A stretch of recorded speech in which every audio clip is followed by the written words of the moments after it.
പിറ്റേ ദിവസം രാവിലെ തന്നെ ഞാൻ ബാൽക്കണിയിൽ ഇരിക്കുകയാണ് കേട്ടോ. അപ്പോൾ നമ്മുടെ റൂമിൻ്റെ നേരെ ഫ്രണ്ടിൽ കാണുന്ന വ്യൂ ആണ് ഈ കാണുന്നത്. കുറേ കൃഷിക്കാർ വെളുത്തുള്ളി കൃഷിയാട്ടോ ഇവർ ചെയ്യുന്നത്. എത്ര പെട്ടെന്നാണ് മണ്ണൊക്കെ കളച്ച് വൃത്തിയാക്കിയിടുന്നത്. നല്ല രസമുണ്ടായിരുന്നു കേട്ടോ കാണാൻ. കണ്ട റോസ് ലില്ലി കോട്ടേജിലാട്ടോ നമ്മൾ നിന്നത്. അങ്ങനെ ഞങ്ങൾ പിന്നെ ഭക്ഷണം കഴിക്കാൻ വേണ്ടിയിട്ട് പോന്നു. കുളിച്ചിട്ടൊന്നുമില്ല കേട്ടോ, പല്ല് തേച്ച് നേരെ ഭക്ഷണം കഴിക്കാൻ വേണ്ടി പോന്നു. അത്യാവശ്യം നല്ല ഭക്ഷണമായിരുന്നു. ദോശ, ഇഡ്ഡലി, സാമ്പാർ, ചട്നികൾ അങ്ങനെ എല്ലാതും ഉണ്ടായിരുന്നു കേട്ടോ. ബ്രെഡ് ഉണ്ടായിരുന്നില്ല കേട്ടോ. എനിക്ക് പൊതുവേ ബ്രെഡ് ടോസ്റ്റ് ചെയ്ത് കഴിക്കണ ഇഷ്ടമായിരുന്നു, പക്ഷെ അതൊന്നും ഉണ്ടായിരുന്നില്ല. പിന്നെ ഞങ്ങൾ നേരെ ഫ്രഷായി എല്ലാവരും ഇതാണ് കേട്ടോ നമ്മൾ ഇച്ചുമണി. ഇതാ താത്താനെ ഹസ്ബൻഡിനൊക്കെ കാണാൻ എല്ലാവരും ഫോട്ടോസ് എടുക്കുന്നതിൻ്റെ തിരക്കിലാണ്. അവർക്ക് നല്ല അടിപൊളി വൈബായിരുന്നു കേട്ടോ. പിന്നെ നമ്മുടെ 3 കിടക്കാമണികൾ വരുന്നുണ്ട്. അതിനുശേഷം നമ്മൾ ബിൽ പേയ്മെൻറ്റ് കാര്യങ്ങളൊക്കെ സെറ്റാക്കി ഇനി നമ്മളിതാ പോവുകയാണ്. ഇനി ഓരോ സ്ഥലത്ത് എത്തണം. ഏകദേശം ഉച്ച സമയം തന്നെയാണ് നമ്മളവിടെ നിന്ന് ചെക്കൗട്ട് ആയത് കേട്ടോ. അതുകൊണ്ട് തന്നെ ഭക്ഷണം കഴിച്ചിട്ട് ഇനി യാത്ര തുടരാലോ എന്ന് വെച്ചു. അങ്ങനെ ആദ്യത്തൊരു തൊട്ടടുത്ത് തന്നെ ഒരു ഹോട്ടലിൽ കയറി. പക്ഷേ അവിടെ ബിരിയാണി മാത്രമേ ഉണ്ടായിരുന്നുള്ളൂ. അപ്പോൾ ബിരിയാണി വേണ്ടല്ലോ എന്ന് വെച്ചിട്ട് നമ്മൾ കഴിഞ്ഞ ദിവസം കണ്ടില്ലേ മഹാരാജ, അതിൽ തന്നെ കേട്ടോ കയറിയത്. അവിടെ നിന്ന് ഭക്ഷണം കഴിച്ചിട്ട് കോക്കേഴ്സ് വാക്കറിലാണ് നമ്മൾ പോയത് കേട്ടോ. ആദ്യം അവിടെ ചെന്നു നമുക്ക് കുറേ കാര്യങ്ങളൊക്കെ കാണാണ്ടായത്. ജസ്റ്റ് നടന്ന് കാണുക, അതിൻ്റെ ഭംഗി ആസ്വദിക്കുക. പിന്നെ നമുക്ക് പിന്നെ കൂടുതലും കാര്യങ്ങൾ ഇങ്ങനെ ഷോപ്പിങ്ങിലാണല്ലോ. അപ്പോൾ നമ്മൾ കുറേ കാര്യങ്ങളൊക്കെ കണ്ടിരുന്നു. കുറച്ച് സാധനങ്ങളൊക്കെ നമ്മൾ വാങ്ങിയിട്ടോ. അതായത് ഈ മരത്തിൻ്റെ തവി അങ്ങനെയുള്ള കാര്യങ്ങളൊക്കെ ഉണ്ടല്ലോ, അതൊക്കെ നമ്മൾ വാങ്ങിയിരുന്നു. ബാക്കിയൊക്കെ കണ്ട് ആസ്വദിച്ച് അങ്ങനെ പോന്നു. പിന്നെ കുട്ടികളൊക്കെ ഓരോ കാര്യങ്ങളൊക്കെ നോക്കുന്നുണ്ട്. അങ്ങനെ ഓരോരുത്തരും അവർക്ക് വേണ്ട സാധനങ്ങളൊക്കെ വാങ്ങി. ഇത് കണ്ടപ്പോൾ എനിക്ക് നല്ല ഇഷ്ടപ്പെട്ടു. അപ്പോൾ ഞാൻ ഏട്ടനെ കാണിച്ചു കൊടുക്കായിരുന്നു. അപ്പോൾ ഏട്ടനെ അതൊക്കെ നോക്കിയിട്ട് നമുക്ക് വേറൊരു ദിവസം വാങ്ങിക്കാം. ഇവിടുന്ന് തന്നെ നമ്മൾ ആ കിളിക്കൂട് വാങ്ങിയിരുന്നേ. കാരണം നമ്മുടെ വീട്ടിൽ ഫ്രണ്ടിൽ ഉമ്മർത്ത് എപ്പോഴും കിളി വന്ന് ഇങ്ങനെ കൂട് കൂട്ടാറുണ്ട്. അപ്പോൾ നമ്മളിങ്ങനെ ഒരു കിളിക്കൂട് വാങ്ങിയിട്ട് നോക്കാമല്ലോ എന്താവും അറിയാൻ വേണ്ടിയിട്ടാണ് അത് ചെയ്തത്. പിന്നെ നമ്മൾ മുന്നോട്ട് പോയപ്പോഴാണ് ഇതേപോലെ ബലൂൺ ഷൂട്ട് ചെയ്യുന്നത് കണ്ടത്. അപ്പോൾ അപ്പൂസിനോട് കൗതുകം തോന്നിയിട്ട് നമ്മൾ കയറിയതാട്ടോ. 50 രൂപ എന്താണ്ടോ ആയിരുന്നു കേട്ടോ. 10 തവണ നമുക്ക് ഷൂട്ട് ചെയ്യാം. അങ്ങനെ ഞങ്ങൾ ഓരോരുത്തരുമായിട്ട് മാറി ഷൂട്ട് ചെയ്യാൻ തുടങ്ങി. അപ്പൂസ് കഴിഞ്ഞു, പിന്നെ ഏട്ടൻ കഴിഞ്ഞു, പിന്നെ കാക്കു കഴിഞ്ഞു, താത്ത കഴിഞ്ഞു. താത്ത ഏകദേശമൊക്കെ എല്ലാവരും പൊട്ടിച്ചിരുന്നു കേട്ടോ. പിന്നെ താത്താൻ്റെ കുട്ടിയാണിത്, അവളും നോക്കി ട്രൈ ചെയ്തിരുന്നു. ഒരു നല്ല രസമായിരുന്നു. നമുക്ക് ഈ യാത്രയിൽ ഇങ്ങനെയുള്ള കുറച്ച് ഗെയിംസുകളൊക്കെ ആണല്ലോ നമുക്കൊന്നും കൂടി ഒരു ഹരം ഉണ്ടാക്കിക്കുന്നത്. യാത്രയുടേതായ ഒരു ഫീലും അതിൻ്റെ ഒരു എൻ്റർടൈൻമെൻ്റ് ഒക്കെ കിട്ടണമെന്നുണ്ടെങ്കിൽ ഇടയ്ക്ക് ഇങ്ങനത്തെ കുറച്ച് ഗെയിംസും കാര്യങ്ങളൊക്കെ വരണം. പിന്നെ റിയാസിൻ്റെ കൂടെ ആയിട്ടോ. റിയാസ് ഇപ്പം പൊട്ടിച്ചു. അതിൻ്റെ ഒരു എന്താ പറയുക തലയെടുപ്പോട് കൂടി അവൻ്റെ വൈഫിന് കൊടുത്തു. പക്ഷെ അവൾ ഏറ്റവും നിലയിൽ പൊട്ടിച്ചു. അത് കഴിഞ്ഞിട്ട് ഞാൻ എൻ്റെ കൂടെ ആയിട്ടോ. എന്നോട് റിയാസ് പറയണേ ഏതെങ്കിലും ഒരെണ്ണം പൊട്ടിക്കണം എന്ന്. അങ്ങനെ ഞാൻ പൊട്ടിച്ചിരുന്നു. അപ്പോൾ അവൻ പറയാതെ എന്തോ ഭാഗ്യത്താൽ പൊട്ടിയതാണെന്നൊക്കെ പറഞ്ഞാൽ കളിയാക്കായിരുന്നു. ഇനി ഇതിൻ്റെ ലാസ്റ്റ് ട്വിസ്റ്റ് ഉണ്ട്, അത് നിങ്ങൾ കാണണേ. ഇനിയിപ്പോൾ ഈ കാക്കു കഴിഞ്ഞതിന് ശേഷം വീണ്ടും ഞാൻ വരുന്നുണ്ട്. അപ്പോൾ എന്നോട് റിയാസ് പറഞ്ഞിരുന്നു, ഞാൻ പറയുന്ന ബലൂൺ പൊട്ടിക്കുകയാണെങ്കിൽ 100 രൂപ തരുമെന്ന്. കറക്റ്റ് ഞാൻ പൊട്ടിച്ചു കേട്ടോ. അങ്ങനെ നമ്മുടെ പന്തയത്തിൽ ഞാൻ വിജയിച്ചു. റിയാസ് എനിക്കിപ്പോൾ 100 രൂപ തരുവേ. കണ്ടത് ഇപ്പോൾ അവനെടുത്ത് തരും കേട്ടോ. എനിക്ക് അങ്ങനെ എല്ലാവരും കൈയടിച്ച് പാസ്സാക്കണം അതിനെ. അങ്ങനെ കണ്ടോ, അവൻ്റെ പേഴ്സിൽ 100 രൂപ എടുത്ത് എനിക്ക് തന്നു കേട്ടോ. അങ്ങനെ നിങ്ങൾ അതിന് വേണ്ടിയിട്ട് ആ പൈസ ഞങ്ങൾ കുറേ മുട്ടായും കാര്യങ്ങളൊക്കെ വാങ്ങിക്കാമല്ലോ എന്ന് വെച്ചിറങ്ങി. അപ്പോഴാണ് ഇവിടെ കുറേ പഴയ കാലത്തെ മുട്ടായികൾ. പണ്ടത്തെ കാലത്ത് ഏട്ടനൊക്കെ പറയുന്നുണ്ട് അവർ സ്കൂളിൽ പഠിക്കുന്ന സമയത്തൊക്കെ വാങ്ങി കഴിച്ചിരുന്ന ഓരോ മിഠായികളുടെ പേരും കാര്യങ്ങളൊക്കെ പറഞ്ഞു. അങ്ങനെ കുറച്ച് മിഠായിയൊക്കെ വാങ്ങിയ ശേഷം ഞങ്ങൾ വന്നപ്പോൾ ഹോട്ട് ചോക്ലേറ്റ് കണ്ടു. ഹോട്ട് ചോക്ലേറ്റ് ഒന്ന് ട്രൈ ചെയ്തു കേട്ടോ. നല്ല രസമാണ്, എനിക്ക് ഇഷ്ടപ്പെട്ടു. അങ്ങനെ അവനും അത് ട്രൈ ചെയ്ത് പോയി ഞങ്ങൾ.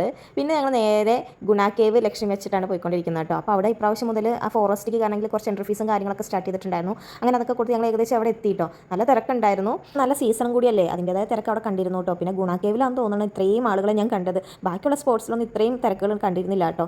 ഈ ഗ്രില്ലിട്ടത് കണ്ടോ, അയ്യോ എനിക്ക് നല്ല പേടിയുണ്ടായിരുന്നു കേട്ടോ. തനിക്കുട്ടിക്ക് കയറണമെന്ന് പറഞ്ഞാൽ വാശി പിടിക്കായിരുന്നു. അവസാനം ഏട്ടനെ വിളിച്ച് പറ്റിയിട്ടോ തനിക്കുട്ടീനെ ഞാൻ അതിൽ കൂടി കയറ്റി ഇറക്കിച്ചത്. ഞാൻ കയറിയിരുന്നില്ല കേട്ടോ, എനിക്ക് നല്ല പേടിയായിരുന്നു. തനുവിന് ഇത്തരം കാര്യങ്ങളൊക്കെ എക്സ്പീരിയൻസ് ചെയ്യണത് ഭയങ്കര ഇഷ്ടമാണ്. അങ്ങനെ തനു അപ്പും ഏട്ടനൊക്കെ കയറി ഇറങ്ങി.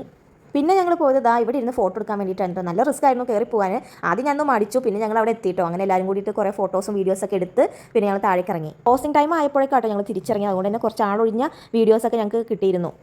ഇതിന് മുൻപും കൊടൈക്കനാൽ വന്നിട്ടുണ്ടെങ്കിലും ഞാൻ ആദ്യമായിട്ടായിരുന്നു കേട്ടോ ഗുണാക്കേവ് കണ്ടത്. എനിക്ക് ഒത്തിരി ഇഷ്ടപ്പെട്ടു. എനിക്ക് ആകെ ഇവിടെ വന്നതിൽ കാണാൻ ആഗ്രഹിച്ചിരുന്ന സ്ഥലവും ഗുണാക്കേവായിരുന്നു. ഗുണാക്കേവ് കണ്ടതിന് ശേഷം നേരെ നമ്മൾ വീട്ടിലേക്കുള്ള ലെവലിലോട്ട് ഇറങ്ങിയത്. അങ്ങനെ നമ്മൾ പോയി. നല്ല ക്ലൈമറ്റ് ഉണ്ടായിരുന്നു, നല്ല തണുപ്പായിരുന്നു. അതിനുശേഷം നമ്മളൊരു ചോക്ലേറ്റ് കട കണ്ടു. അവിടെ നിന്ന് കുറച്ച് സ്വീറ്റ്സും കാര്യങ്ങളൊക്കെ വാങ്ങിക്കാൻ വേണ്ടി ഇറങ്ങിയിട്ടോ. ഞാൻ അവിടെ നിന്ന് കുറച്ച് പുൽത്തൈലം, പിന്നെ നമ്മുടെ ഒരു കോടാലി പോലത്തെ സാധനങ്ങളൊക്കെ ഉണ്ടല്ലോ അത്, പിന്നെന്താ ഒരു കാപ്പിപ്പൊടിയൊക്കെ വാങ്ങി. നമ്മൾ വീഡിയോ എടുക്കുന്നുണ്ടപ്പോൾ അവർ വെറുതെ നമ്മളോട് ചോദിച്ചു കേട്ടോ യൂട്യൂബേഴ്സ് ആണോ എന്ന്. നമ്മളങ്ങനെ പറഞ്ഞപ്പോൾ അവരുടെ ഭാഗത്തുനിന്ന് ഒരു സബ്സ്ക്രിപ്ഷൻ കിട്ടി നമുക്ക്. പിന്നെ നമ്മൾ പോണ വഴിയിട്ട് ചായ കുടിക്കാൻ ഇറങ്ങി. ഇവിടെ കൊടൈക്കനാൽ വന്ന് ഇത്രയും നല്ലൊരു തണുപ്പിലൊരു ചായ കുടിക്കുക, അതിനോടൊപ്പം ഒരു നൂഡിൽസൊക്കെ കഴിക്കാമെന്ന് പറയുന്നത് അതിൽ പരം വേറൊരു സുഖം വേറെ എന്താല്ലേ. അങ്ങനെ കുട്ടികൾക്കൊക്കെ ഐസ്ക്രീം മതി എന്ന് പറഞ്ഞിട്ട് അവർ ഐസ്ക്രീമാണ് കഴിച്ചത്. നമ്മൾ അവരുടെ കയ്യിൽ നിന്ന് കഴിച്ചത്. കാരണം ഈ തണുപ്പത്തെ ഐസ്ക്രീം കഴിക്കുമ്പോൾ വല്ലാത്തൊരു വൈബ് തന്നെയാണ് കേട്ടോ. നൂഡിൽസ് കിട്ടാൻ കുറച്ച് നേരം ലേറ്റ് ആയിട്ടോ. അതുകൊണ്ട് തന്നെ നമ്മൾ വേറെ കുറേ സാധനങ്ങളൊക്കെ വാങ്ങി ട്രൈ ചെയ്തിരുന്നു. പിന്നെ നമ്മുടെ യാത്ര വീണ്ടും തുടങ്ങി. ഇനിയിപ്പോൾ ഏകദേശം നമ്മൾ ഈ ഹെയർ പിൻ വളവുകളാണ് താഴെ അങ്ങ് എത്തോളം. അപ്പോൾ ഇതിനിടയിലൂടെ നമുക്ക് പോകുമ്പോൾ പഴനിമലയൊക്കെ കാണാൻ പറ്റും കേട്ടോ. ഈ ഭാഗത്ത് നല്ല കുറച്ചും കൂടി മുന്നോട്ട് പോയി കഴിയുമ്പോഴാണ് നമുക്കതൊക്കെ കാണാൻ സാധിക്കുന്നത്. അപ്പോൾ അങ്ങനെ ഓരോ കാഴ്ചകളൊക്കെ കണ്ടിങ്ങനെ ഇറങ്ങാണ്. കണ്ടോ, നമ്മൾ മേലെ നിന്ന് വരുന്ന വണ്ടിയുടെ ഒരു തിരക്ക് കുറഞ്ഞതിന് ശേഷമാണ് ഈ വലിയ വലിയ വാഹനങ്ങൾക്കൊക്കെ മുകളിലേക്ക് കയറി പോകാൻ വേണ്ടിയിട്ട്. അതിന് വേണ്ടിയിട്ടാണ് തോന്നുന്നത് അവർ പാർക്ക് ചെയ്തിട്ടുണ്ടായിരുന്നു. കൊടൈക്കനാൽക്കുള്ള യാത്ര എന്ന് പറയുന്നത് നമുക്കൊരു സ്ഥലങ്ങൾ കാണുന്നതിലുപരി നമ്മുടെ 3 ഫാമിലിയും കൂടിയിട്ട് ഒരു ഒത്തുചേരൽ, കുറേ കാര്യങ്ങൾ പറയുക, അങ്ങനെയൊക്കെയുള്ളൊരു രീതിയിലാട്ടോ നമ്മൾ ഇറങ്ങിയത്. അപ്പോൾ അതൊക്കെ എങ്ങനെ ഏകദേശമൊക്കെ നമ്മൾ സാധിച്ചു. പിന്നെ നല്ലൊരു സ്റ്റേ തന്നെ നമുക്ക് കിട്ടി. അത് പറയാണ്ടിരിക്കാൻ പറ്റില്ല, അടിപൊളി സ്റ്റേ ആയിരുന്നു കേട്ടോ കൊടൈക്കനാലിൽ. പിന്നെ അതാ കുറച്ച് ദൂരം വന്നപ്പോൾ ഇവിടെ ബ്ലോക്കും കാര്യങ്ങളൊക്കെ ഉണ്ടായിരുന്നു. പിന്നെ നമ്മൾ അതിനൊക്കെ ഓവർടേക്ക് ചെയ്തിട്ട് പോകുന്നുണ്ട് കേട്ടോ. പിന്നെ ഇതേപോലെ സൈഡ് ചെയ്യാനൊക്കെ അത്യാവശ്യം വലിയ വലിയ ബസ്സുകാരൊക്കെ നല്ല സപ്പോർട്ടാണ്. നമ്മൾ ഇതാക്കുമ്പോൾ അവർ ഓരോ സിഗ്നൽ കാണിച്ചിട്ട് മുന്നിൽ വണ്ടി ഇല്ലാന്ന് കാണിക്കലും നമുക്ക് കയറി പോകേണ്ട ഒരു ഗ്യാപ്പ് കാര്യങ്ങളൊക്കെ തന്നിരുന്നു.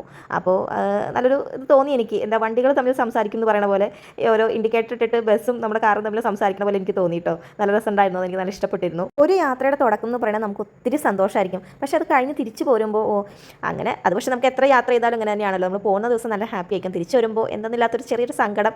അത് കുട്ടികൾക്കാണെങ്കിലും വലിയവർക്കാണെങ്കിലും ഏകദേശം ഒരുപോലെ തന്നെയാണല്ലേ. അങ്ങനെ നമ്മൾ ഇറങ്ങിക്കൊണ്ടിരിക്കുക കേട്ടോ. കുറേ ഉണ്ട് നമുക്ക് യാത്ര ചെയ്യാൻ വേണ്ടിയിട്ട്. പാലക്കാട് ഭാഗത്തെത്തിയപ്പോഴാട്ടോ നമ്മൾ രാത്രിയിലെ ഭക്ഷണം കഴിച്ചത്. അവിടെ എത്തിയപ്പോൾ തന്നെ നല്ല ലേറ്റ് ആയിരുന്നു കേട്ടോ. കാരണം വഴിക്ക് വെച്ച് നല്ല ഹോട്ടൽസോ കാര്യങ്ങളോ നമുക്ക് കിട്ടിയിരുന്നില്ല. അപ്പോൾ അത്യാവശ്യം നല്ലൊരു ഹോട്ടൽ അവിടെ എത്തിയപ്പോഴാണ് കിട്ടിയത്. അതുകൊണ്ട് നമ്മൾ അവിടെ ഇറങ്ങി ഭക്ഷണം കഴിച്ചിരുന്നു. എല്ലാവരും നല്ല ടയേർഡായിരുന്നു കേട്ടോ. എല്ലാവരും നല്ല ഉറങ്ങിയും പോയിരുന്നു. അതുകൊണ്ടാണ് വീഡിയോസ് ഒന്നും എടുക്കാൻ കഴിയാണ്ടിരുന്നത്. അങ്ങനെ നമ്മുടെ കൊടൈക്കനാൽ യാത്ര ഇവിടെ തീരാണ്. ഇനി നമുക്ക് അടുത്ത വിശേഷങ്ങളുമായി വേറൊരു വീഡിയോയിൽ കാണാം കേട്ടോ. Okay, by.